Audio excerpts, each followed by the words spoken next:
Shalom jemaat yang dikasih Tuhan, kita akan memulai ibadah kita pada malam hari ini. Mari sama-sama saya ajak kita untuk berdoa.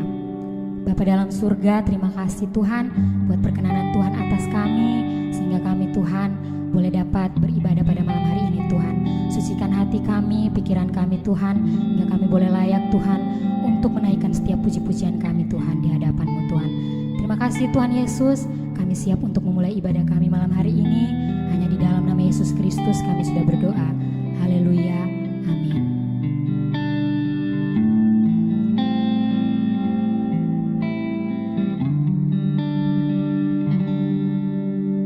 Seperti rusa rindu sungaimu, jiwaku rindu Engkau. Kaulah Tuhan hasrat hatiku, ku rindu menyembah-Mu. Engkau kekuatan dan perisaiku, kepadamu rohku berserah. Kaulah Tuhan hasrat hatiku, ku rindu menyembah-Mu. Yesus, Yesus, Kau berarti bagiku. Yesus, Yesus, Kau segalanya bagiku. Yesus, Yesus, Kau berarti bagiku. Oh Yesus, Yesus, Kau segalanya bagiku.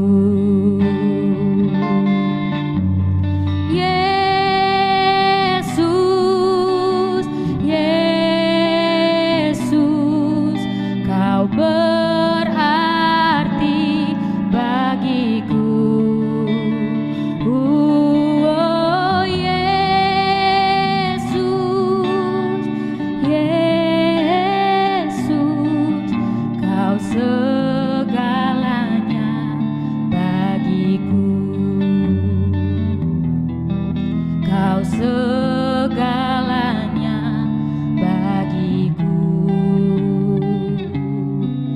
Kau segalanya bagiku. Haleluya. Oh, haleluya. Haleluya. Yesus, Kau segalanya bagi kami. Haleluya.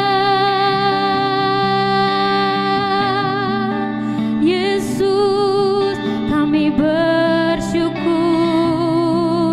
Haleluya. Oh Yesus, kami bersyukur Tuhan. Haleluya.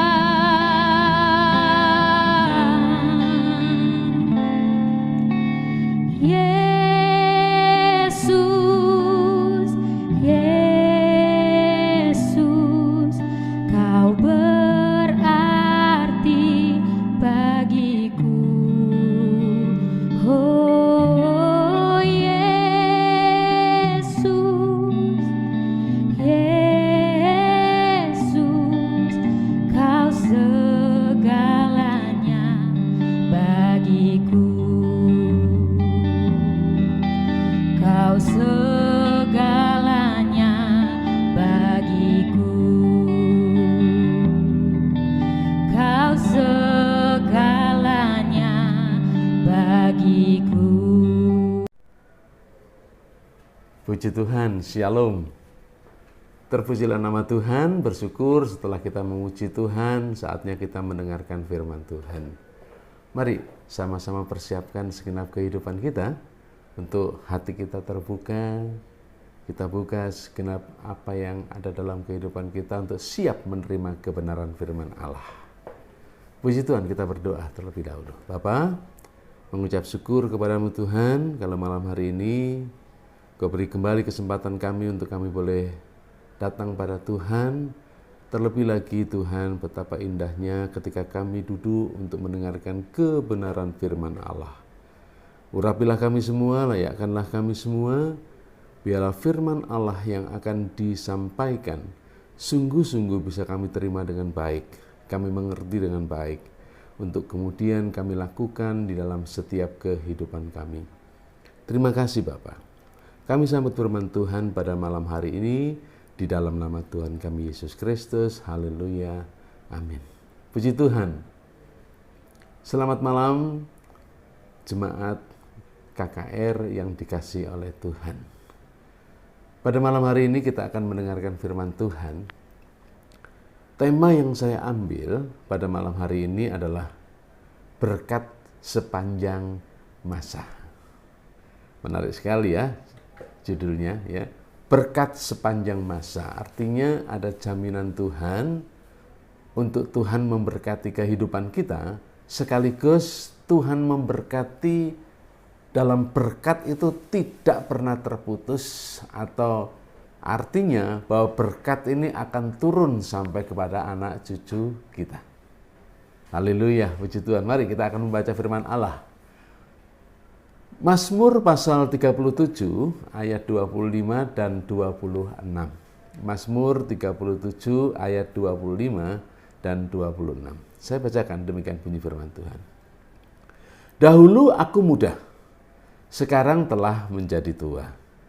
Tetapi tidak pernah kulihat orang benar ditinggalkan, atau anak cucunya meminta-minta roti.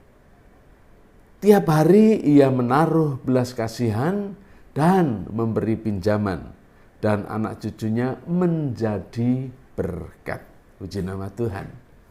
Diberkatilah orang yang membaca firman Allah, mendengarkannya dan menyimpannya dalam hati, serta melakukannya dalam kehidupannya. Kita tahu bahwa ini adalah Mazmur yang dituliskan oleh Raja Daud. Raja Daud merasakan betapa pemeliharaan Tuhan itu tidak pernah terputus di dalam kehidupan orang-orang percaya. Bapak Ibu yang dikasihi Tuhan, ada suatu teori, namanya teori kecerdasan majemuk atau multiple intelligence. Nah, di dalam cabang ilmu ini ada yang namanya ilmu kecerdasan eksistensial. Ilmu ini atau teori ini dikembangkan oleh yang namanya Howard Jenner. Kurang lebih begini ilmunya.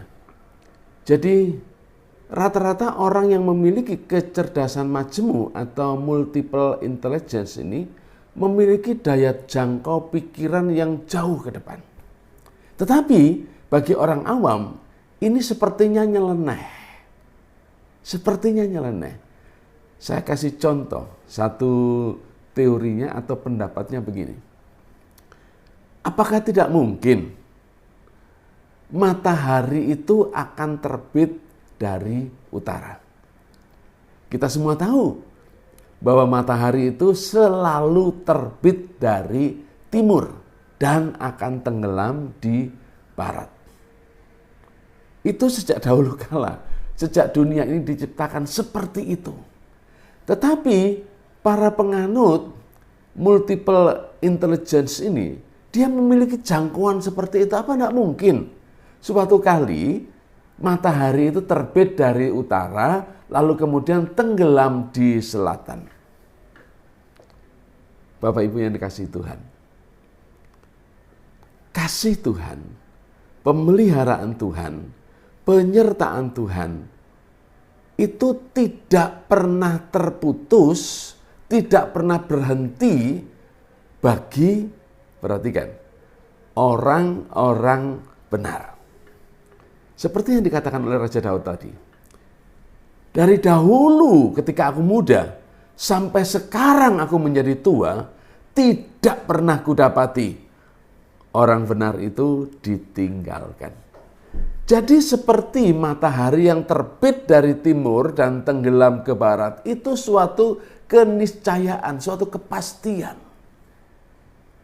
Jadi tidak mungkin matahari itu akan terbit dari utara, lalu tenggelamnya ke selatan. Demikian pula Allah, Tuhan kita. Tuhan tidak pernah menarik berkat-Nya, Tuhan tidak pernah menghentikan penyertaannya kepada orang-orang benar. Katakan amin. Haleluya. Sepanjang manusia itu hidup atau sebagai orang benar, Allah tidak akan pernah menarik berkat-Nya. Allah tidak akan pernah menghentikan jawabannya. Allah tidak akan pernah menghentikan penyertaannya. Jadi kalau misalnya penganut multiple intelligence atau kecerdasan majemuk ini mengatakan, apakah tidak mungkin matahari itu terbit dari utara dan tenggelam ke barat, ke selatan? Tidak mungkin. Seperti halnya Allah.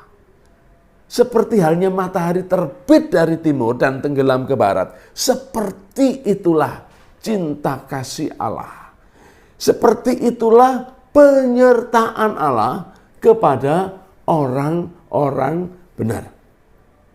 Sehingga orang benar tidak akan pernah ditinggalkan oleh Tuhan. Dan ini merupakan jaminan Tuhan. Bahkan tidak hanya itu. Ya, tidak hanya itu. Tidak hanya penyertaan Tuhan itu terjadi berlaku bagi orang-orang yang hidup benar. Ya. Kalau kita membaca kembali tadi Mazmur 37, ya, terutama di ayat yang ke-26. Penyertaan Allah itu tidak hanya berlaku kepada orang-orang benar, tetapi penyertaan Allah juga berlaku bagi anak cucu orang-orang benar. Haleluya. Oleh sebab itu, jadilah orang-orang benar. Sebab apa? Hidupmu akan dijamin oleh Tuhan. Akan disertai oleh Tuhan. Akan diberkati oleh Tuhan. Tidak hanya berhenti pada kehidupanmu, tetapi sampai kepada anak cucumu. Di dalam Mazmur tadi dikatakan anak cucunya tidak akan meminta-minta roti. Roti pada zaman itu adalah makanan khas atau makanan utama bangsa Israel. Agak berbeda dengan kita. Kalau kita makan nasi. Kalau mereka makan roti yang diolah dari gandum atau diolah dari jelai. Artinya apa? Sesuatu yang pasti, sesuatu yang mendasar dalam kehidupan orang-orang benar. Itu mendapatkan jaminan sehingga anak cucunya tidak akan pernah meminta-minta. Bahkan dikatakan di ayat yang ke-26, anak cucunya akan menjadi berkat. Siapa yang tidak merindukan hal ini? Ya? Kita rindu. Kita memiliki keturunan, kita memiliki anak cucu, dan anak cucu itu mendapatkan jaminan. Nah, jaminan pertama itu diberikan kepada orang-orang benar. Dalam perikop ini secara keseluruhan kalau kita baca, pemazmur ini menceritakan bagaimana sepanjang kehidupannya dia tidak pernah menyaksikan kegagalan Allah di dalam memberkati orang-orang benar. Saya ulangi. Di dalam sepanjang kehidupan Raja Daud, ya, dia tidak pernah melihat Allah itu gagal di dalam memberkati orang-orang benar. Jadi artinya apa? Artinya setiap orang yang hidup benar di hadapan Tuhan, maka mendapatkan jaminan untuk apa? Dipelihara oleh Tuhan, disertai oleh Tuhan. Cara Allah dalam memberkati orang benar itu seperti matahari terbit dari timur dan tenggelam di barat. Artinya apa? Berkat Tuhan itu berlaku sepanjang masa. Berkat Tuhan itu berlaku bagi sepanjang masa. Perhatikan kalimat ini. Orang benar, di ayat 25 ya, orang benar tidak pernah ditinggalkan. Cuma masalahnya, adakah di dunia ini orang benar? Mungkin kalau kita ditanya, lebih banyak mana orang benar dengan orang baik? Mungkin kita akan sepakat, ya. Yang lebih banyak itu orang baik. Kita banyak jumpai itu. Tetapi orang benar itu sulit untuk dijumpai. Tetapi Allah memilih bahwa Dia tidak akan meninggalkan orang-orang benar, bukan orang-orang baik. Orang-orang benar. Orang benar tidak pernah ditinggalkan. Kalau boleh saya bertanya dan silakan dijawab, mungkin dijawab dalam hati boleh, ya, di tempat Bapak Ibu Saudara menyaksikan tayangan ini, ya. Menjadi lebih mudah mana? Menjadi orang baik atau menjadi orang benar? Menjadi orang baik banyak contohnya. Tinggal mencontoh saja kita bisa menjadi orang baik. Tapi orang benar. Saya punya ilustrasi. Sebelum saya menjadi gembala jemaat, saya ini pengerjanya di GPPS Sawahan di pusat.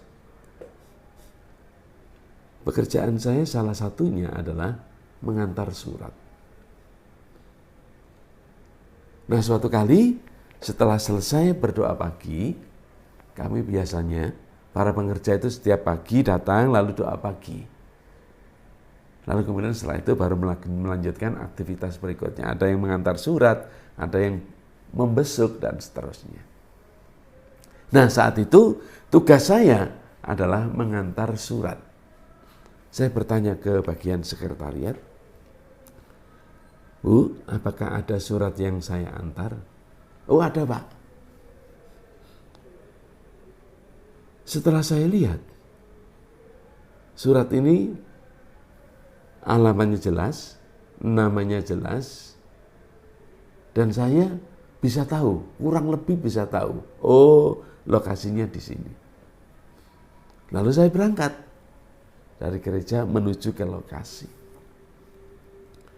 Setelah saya yakin di tempat di depan rumah sesuai dengan alamat yang tertera di surat itu, saya berhenti.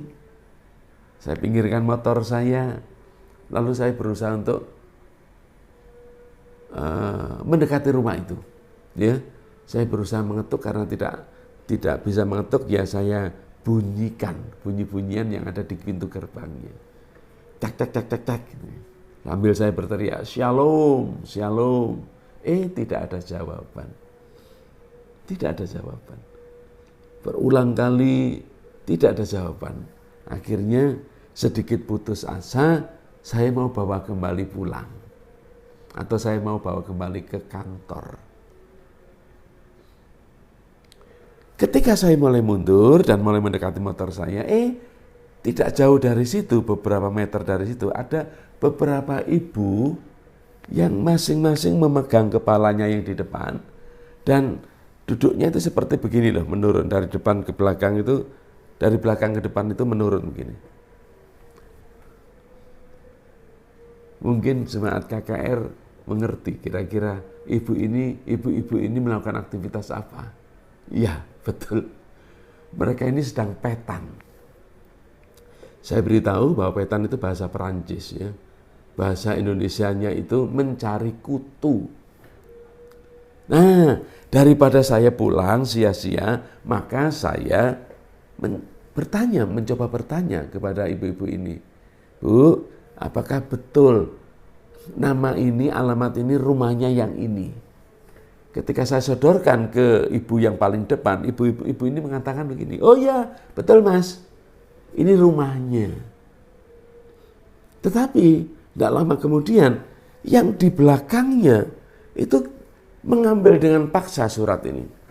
Dan mohon maaf, ketika saya menyampaikannya ini adalah kondisi sebenarnya, bukan saya berkata kasar, ya. Tetapi ini kondisi sebenarnya. Diambil surat itu, lalu kemudian ibu ini membaca namanya. Setelah dibaca, dia sodorkan lagi ke saya sambil mengatakan apa? Dalam bahasa Jawa, gak ono, wong wis gak ono. Dalam bahasa Indonesia mungkin sudah tidak ada, orangnya sudah tidak ada. Loh, saya tanya, tidak ada itu artinya apa? Maaf ya Bapak Ibu. Dia mengatakan, wonge wis mate. Maaf ya. Orangnya meninggal. Saya langsung kontan berpikir begini, otomatis berpikir begini. Loh, ini yang nyuruh saya untuk mengantar surat, ini benar apa salah? Wong orang meninggal, kok dikasih surat? Ya sudah, kalau memang meninggal ya saya bawa kembali ke kantor. Saya mulai kembali lagi ke motor, mau saya starter motor saya, di seberang rumah itu, di seberang jalan itu ada seorang bapak-bapak tukang beca. Mungkin ini bisa menolong saya. Bukan saya tidak percaya kepada ibu-ibu ini, enggak, tapi mungkin bisa ada alternatif yang lain, mungkin bisa dititipi kayak atau apa begitu. Lalu saya hampiri, saya tanya, Pak, mohon maaf, alamat yang tertera di surat ini apa betul rumahnya ini? Dia lihat, dia baca, bapak tukang becanya mengatakan apa? Oh iya mas, betul rumahnya ini. Loh, orangnya masih ada? Masih, tadi pagi saya lihat kok. Saya berpikir, ini yang betul yang mana? Saya lihat dia keluar dari rumah, saya tawari sepeda. Cik, pakai becak tak? Dia jawab juga enggak. Lihat juga enggak, ngelirik aja enggak. Dia ngeloyor saja pergi.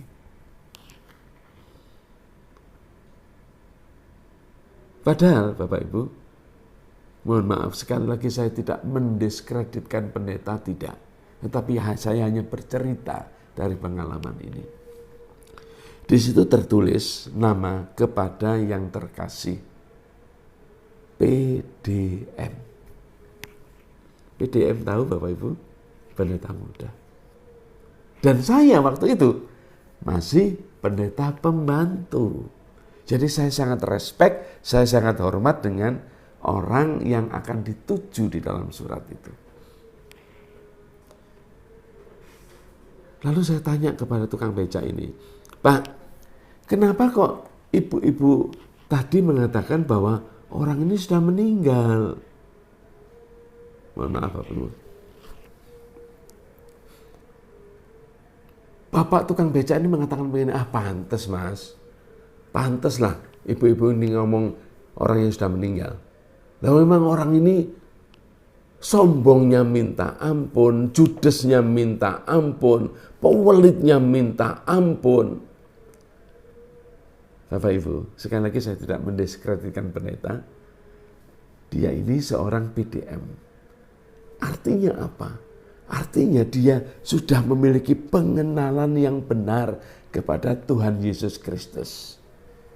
Untuk menjadi seorang pendeta, itu harus melalui jenjang tertentu. Sehingga dia sangat mengenal. Kalau dia sangat mengenal, berarti dia pun juga pernah atau sudah mengalami bersama dengan Kristus. Oke, kita kembali lagi kepada firman Tuhan. Orang benar tidak pernah ditinggalkan. Apakah yang dimaksud dengan orang benar? Menjadi orang benar itu tidak mudah. Menjadi orang benar itu melawan arus. Karena apa? Memperjuangkan, mengikuti sesuai dengan apa yang dikatakan oleh Tuhan. Menjadi orang benar itu artinya bersedia untuk disalahpahami, disalah mengerti oleh orang lain.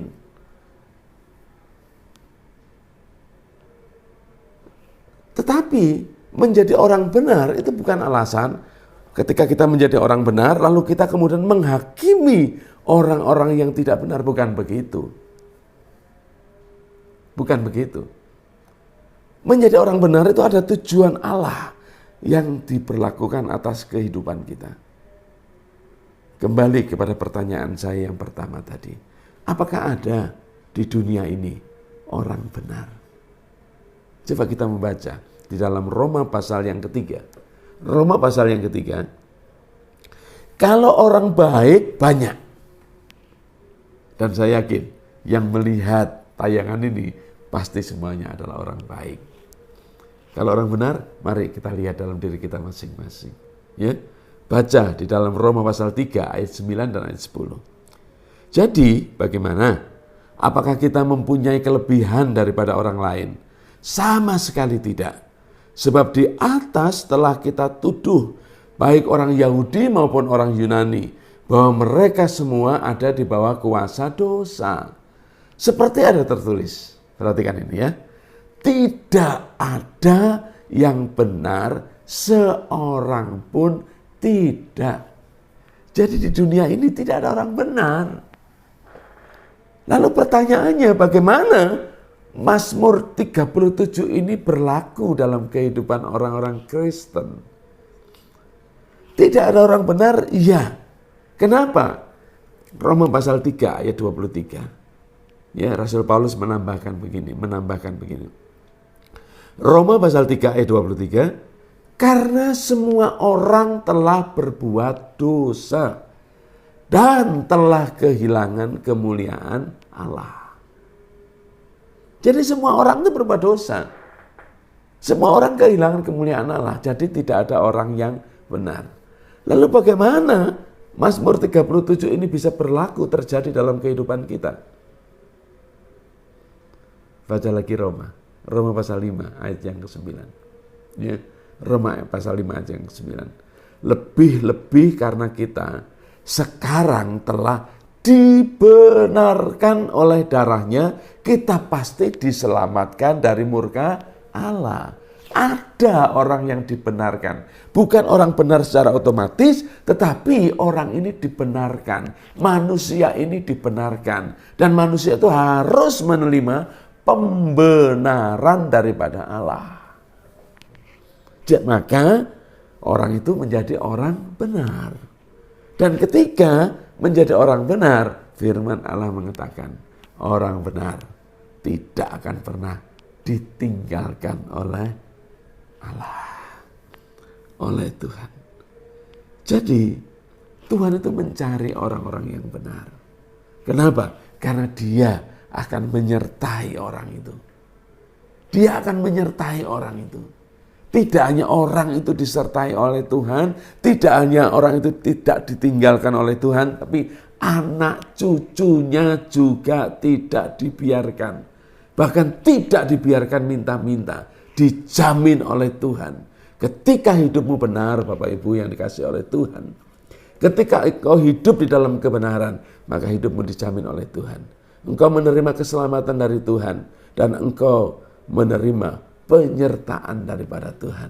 Tidak hanya itu, anak cucumu dipelihara oleh Tuhan, diberkati oleh Tuhan, tidak dibiarkan minta-minta, bahkan anak cucumu akan menjadi berkat bagi orang lain. Puji Tuhan, renungkan firman Allah ini. Mari kita tundukkan kepala kita. Bapa, terima kasih. Kebenaran sudah hamba sampaikan Tuhan. Saya percaya Engkau saat ini membuka pikiran seluruh jemaat KKR dimanapun berada. Sehingga kami semua boleh mengerti firman Allah ini, memahami firman Allah ini. Dan kami mengambil keputusan untuk kami boleh hidup sebagai orang-orang benar. Orang yang diselamatkan oleh Tuhan karena sudah percaya kepada Tuhan Yesus. Dan menerima keselamatan itu dari Tuhan Yesus. Terima kasih Bapa. Berkatilah Tuhan setiap anak-anak-Mu dimanapun mereka berada. Jadilah firman Allah menjadi nyata dalam setiap kehidupan anak-anak-Mu. Terima kasih Bapa. Di kesempatan ini Tuhan kami juga berdoa bagi GBPS serta cabang-cabangnya dimanapun berada. Bagi seluruh hamba-hamba Tuhan yang melayani Tuhan dengan setia dimanapun berada, berkati juga Tuhan. Karena kami percaya Engkau memberkati orang-orang benar dan Engkau menjamin kehidupan anak cucunya tidak akan pernah meminta-minta. Terima kasih Bapa, terima kasih. Kami naikkan syukur kami Tuhan, dan kami terima setiap kebenaran firman Allah dengan ucapan syukur di dalam nama Tuhan Yesus Kristus. Dan sekarang Bapak Ibu Saudaraku yang dikasihi oleh Tuhan dimanapun engkau berada, buka hatimu dan terimalah berkat Tuhan. Tuhan memberkatimu dan Tuhan melindungimu. Tuhan menyinarimu dengan wajahnya dan memberikanmu kasih karunia. Tuhan menghadapkan wajahnya kepadamu dan memberikanmu damai sejahtera. Berkat dan kemurahan yang datang dari Allah Bapa, cinta dan kasih dari Tuhan kita Yesus Kristus, penyertaannya yang luar biasa dan yang sempurna di dalam Roh Kudus menyertai kita semua, memberkati kita semua siang ini, malam ini, bahkan sampai selama-lamanya, sampai Tuhan Yesus Kristus datang kali yang kedua. Mari kita terima berkat Tuhan dengan penuh ucapan syukur di dalam nama Tuhan Yesus Kristus. Semua yang sudah menerima berkat Tuhan, bersama-sama kita percaya, yang percaya boleh berkata amin. Puji Tuhan, selamat malam, shalom, Tuhan Yesus memberkati, sampai jumpa.